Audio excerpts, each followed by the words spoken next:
Men bugun bir voqeani aytib bermoqchiman, maylimi? Yusuf do'stim bilan birga bo'lgan voqeani. Biz talabamiz. Talabalik davrida har biza davrda hozirgi yoshlarga gapirib bersam, ustimizdan kuladi. Kuniga 12-14 soatlab chalganmizda mehnat qilardik. Lekin yeyishimizga pul yetkazish qiyin bo'lganda, konservatoriyadan qaytganimizda hozir Tuzilskiy Krestik deyishadi-ku. O'sha joyda ichkarida kvartirada turamiz ikkalamiz.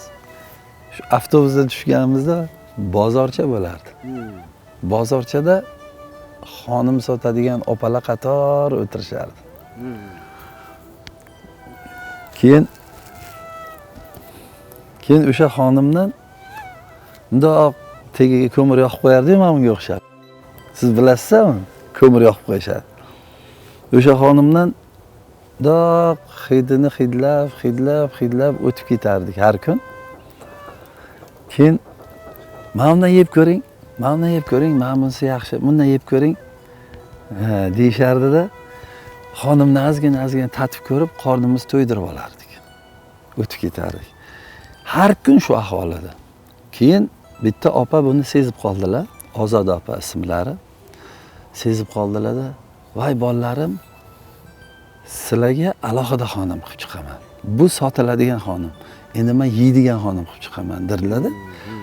Har kun 8 ta xonim bizga alohida pishirib chiqardilar.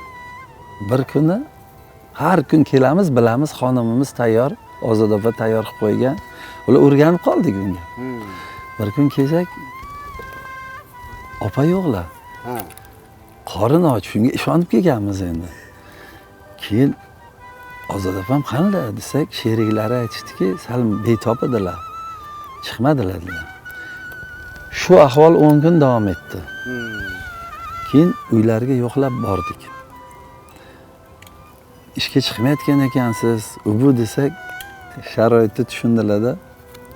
Hozir bolalarim dedilar, kirasizlarmi dedilar, kirmaymiz desak, 2 ta qog'oz paketda to'ldirib oziq-ovqat berib yubordilar. Bizni endi och qolgan darajamiz shu darajaga yetdiki, bir kun oldin kvartiramizda haligi balkonlarda tapchan qilishardi-ku. Shu tapchanning tagida kirib, nima bor ekan? Qotgan non bormikan yoki mog'orlagan non bormikan, olib yeymiz deganimizda haligi qurt bosgan makaron chiqqan edi. Shuni olib tozalab yedik, na tuz bor unga qo'shadigan, yuvib yedik-da, oxirgi tochkaga yetib keluvdi. Yo'qlab borsak paket berib yubordilar. Paketni oldik-ku, dunyodagi eng boy odam deb his qildik o'zimizni. Haligi paketni oldik. Keyin ishimiz unaqa bo'lib ketdi, ansamblimiz rivojlanib ketdi, yaxshi bo'ldi. Xabarlashishga uncha sharoit ham bo'lmadi. Bir konsertda bir ayol chiqib gul berdi. Oradan bir 8 yilmi o'tdi, 5 yilmi, 6 yilmi o'tdi. Qarasak Ozoda opa. Rasa eslashdik, uylariga bordik. Keyin har zaman 2-3 kilo go'sht olib, meva-cheva olib, har zaman yo'qlaydigan bo'ldik. Yana ishimiz bilan bo'lib ketdik-da, oradan uzoq yil o'tib ketdi. 7 yilmi, 8 yilmi o'tdi-da, farzandli bola chaqali bo'ldik. Parkka aylantirgani olib borsam, bitta xotin kelib, yugurib kelib quchoqlab oldi. Keyin haligi ayolni tanimayroq turdim-da, "Tanimadingizlar?" dedilar. "Yo'q" dedim. "Men Ozoda opangizni oldida sotadigan xonimcha ayolman" dedilar. "Yonlarida sotardim" dedilar. Bo'ldi, eski sirasi tushdi. Ozoda opam yaxshilarmi desak, Ozoda opangiz o'tib ketganlariga 3 yil bo'ldi. O'sha yerda oyoqlarim muzlab ketdi. Ozoda opamni o'tib ketganiga 3 yil bo'ldi dedi-da. Oyoqlarim muzlab ketdi. Ozoda opani o'tganlarini eshitib, kichkinagina qizchalari bor edi, Umidaxon degan. Endi hozir menimcha bola chaqali, katta bo'lib ketgan, balkim nevarali ham bo'lgandir. Keyin Umidaxonchi desa, Umidaxon endi turmushga chiqqan. Biz aytdikki, Umidaxon endi birovni eshigida, birovni nimasi? Nima deydi? Qasmi. Biza yo'qlab borsak, noto'g'ri bo'ladi erkak kishi. Umidaxonning akalari biza. Mana bizani topish oson. Sarbon guruhi qayerda desa, topib berishadi. Unday nima Instagram nimalar yo'q edi, baribir topsa bo'ladi. Agar hayotda biron narsaga muhtoj bo'lib qolsa yoki biron narsa kerak bo'lib qolsa, har doim bizni bag'rimiz ochiq.